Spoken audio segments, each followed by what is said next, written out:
যদি না জানাতে পারেন তাহলে আমরা আমাদের সিদ্ধান্ত জানিয়ে দেব।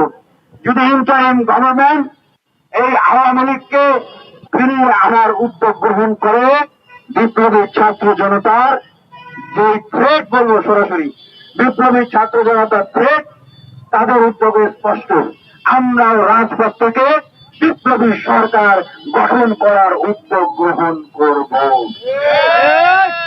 সংগ্রামী উপস্থিতি, আমরা যে 24 ঘন্টার আলটিমেটাম দিয়ে দিচ্ছি, আবারও বলতেছি, এখন যারা ইন্টারিম গভর্নমেন্টে আছেন, যারা সরকার চালাচ্ছেন, তারা কিন্তু ছাত্র জনতার যে শক্তি, গণঅভ্যুত্থানের যে শক্তি, দেশের মানুষের যে শক্তি, সেটি সম্পর্কে কিন্তু অজানা নয়। সুতরাং আপনারা ভাইবেন না যে আমরা 2 দিন 3 দিন আন্দোলন করে রাজপথ ছেড়ে আমরা চলে যাব। আমরা চলে যাওয়ার পাত্র নয়। জীবন দিতে হলে আরো জীবন দেব, রক্ত দিতে হলে আরো রক্ত দিব। দেশের লাখো লাখো কোটি কোটি বিপ্লবীদেরকে আবারও রাজপথে নামিয়ে নিয়ে আসবো।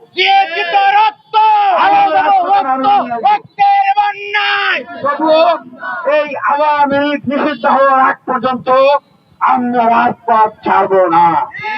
বাংলাদেশের প্রত্যেকটা বিশ্ববিদ্যালয়, কলেজ, শিক্ষা প্রতিষ্ঠান, প্রত্যেকটা বাংলার বিপ্লবী জামাল সন্তানদের প্রতি আহ্বান জানাচ্ছি, রাজপথে নেমে আসুন।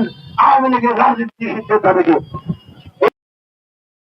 আওয়ামী লীগের রাজনীতি নিষিদ্ধের যে দাবি, এটি কেবলমাত্র একটা ইস্যু নয়।